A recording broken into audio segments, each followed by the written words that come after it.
Salut les amis, bienvenue sur PNR International Passion Jacob. Aujourd'hui je vais vous proposer une petite émission à savoir quel est le serpent le plus rapide au monde. Et bien évidemment, pour celles et ceux qui ne le savaient pas, le serpent le plus rapide au monde c'est le mamba noir, que l'on appelle également Dendroaspis polylepis, enfin qu'on connaît surtout sous le terme de mamba noir.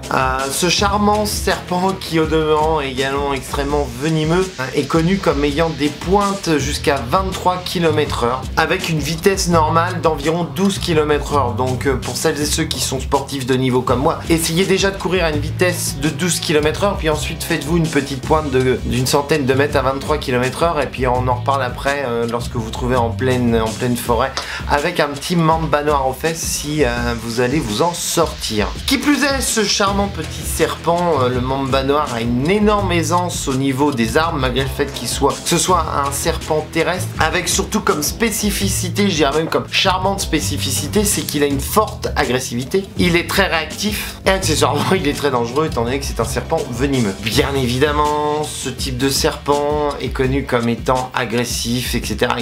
lorsqu'il se sent agressé, lorsqu'il se sent en danger, comme pour la majorité des reptiles, c'est-à-dire que si vous vous trouvez entre sa tanière et lui, ou si vous l'agressez, c'est dans la majorité de ces cas que ce type de serpent se met à vous agresser. Ce qui est important de savoir, et bien évidemment je fais référence également à notre vidéo sur les crocodiles et ne jouez pas les Indiana Jones, donc si vous vous retrouvez confronté à un mamba noir, tirez-vous, c'est que la position d'agressivité ou de stress en fonction de votre avis de ce type de serpent se traduit par la posture suivante. Il gonfle au niveau du cou, il gonfle aussi sur la partie antérieure du corps et tout ça s'accompagne de sifflements. Ce qui est important de savoir, c'est que normalement ce type de serpent, malgré le fait qu'il est facile de l'acheter en toute illégalité pour celles et ceux qui n'ont pas d'autorisation d'ouverture d'établissement de CDC en Allemagne ou aux Pays-Bas, ce type de serpent se rencontre essentiellement en Afrique centrale et en Afrique du Sud, avec un maintien le jour de 27 degrés à 28 degrés Celsius avec un point chaud à 30 degrés. Mais enfin bon,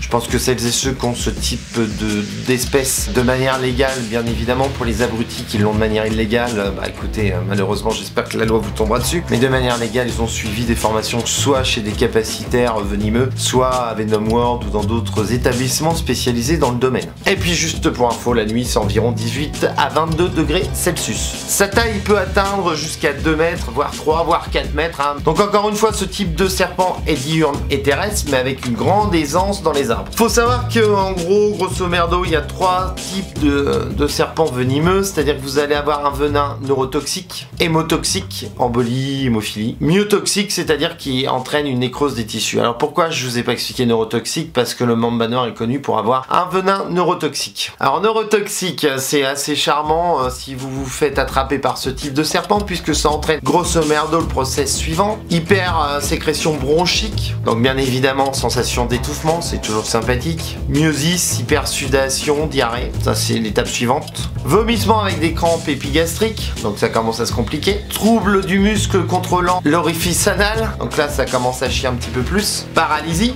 donc en gros vous paralysez de partout, vous n'arrivez plus à respirer, ça part en merde. D'un point de vue neurologique, la mort peut apparaître en fonction de l'état physique de l'individu qui s'est fait mordre en quelques minutes à quelques heures si aucun soin est apporté. Faut savoir que certaines victimes de ce mamba noir ont pu être sauvées après un coma d'1 mois sans aucune séquelle liée à cette morsure. Alors bien évidemment, le mamba noir a également des ennemis. Il y a une vidéo qui circule sur internet où une mangouste fout une rouste littéralement au mamba noir qui s'en sort pas. Mais le mamba noir a également comme ennemi le phacochère avec qui il s'entend pas très bien. Et bien sûr, ce phacochère se régale surtout des mamba noirs juvéniles, sachant qu'à l'état juvénile, le mamba noir est immédiatement venimeux. Voilà, cette vidéo de présentation du serpent le plus rapide au monde se termine. J'ai déjà eu l'occasion de rencontrer un mamba noir derrière une vitre dans un zoo, bien évidemment, et puis également chez une personne capacitaire, un mamba vert du côté de Paris. C'est vrai que ce sont toujours des animaux hyper impressionnants. Encore une fois, lorsque vous êtes sur internet, que ce soit sur notre chaîne ou sur les autres,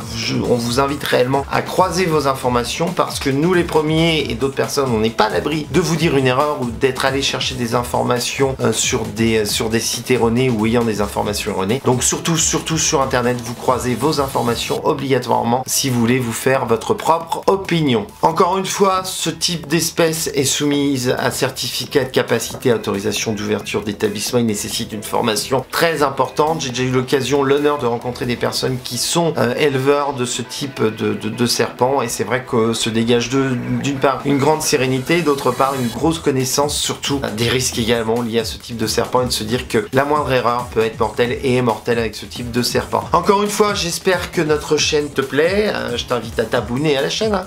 N'hésite surtout pas à partager un maximum. Tu peux nous rejoindre sur les réseaux sociaux, Twitter, Facebook, Instagram, etc. Tu partages un maximum, tu me lâches un petit pouce en l'air, et puis je te dis à très bientôt sur PNA International. Allez, ciao, salut.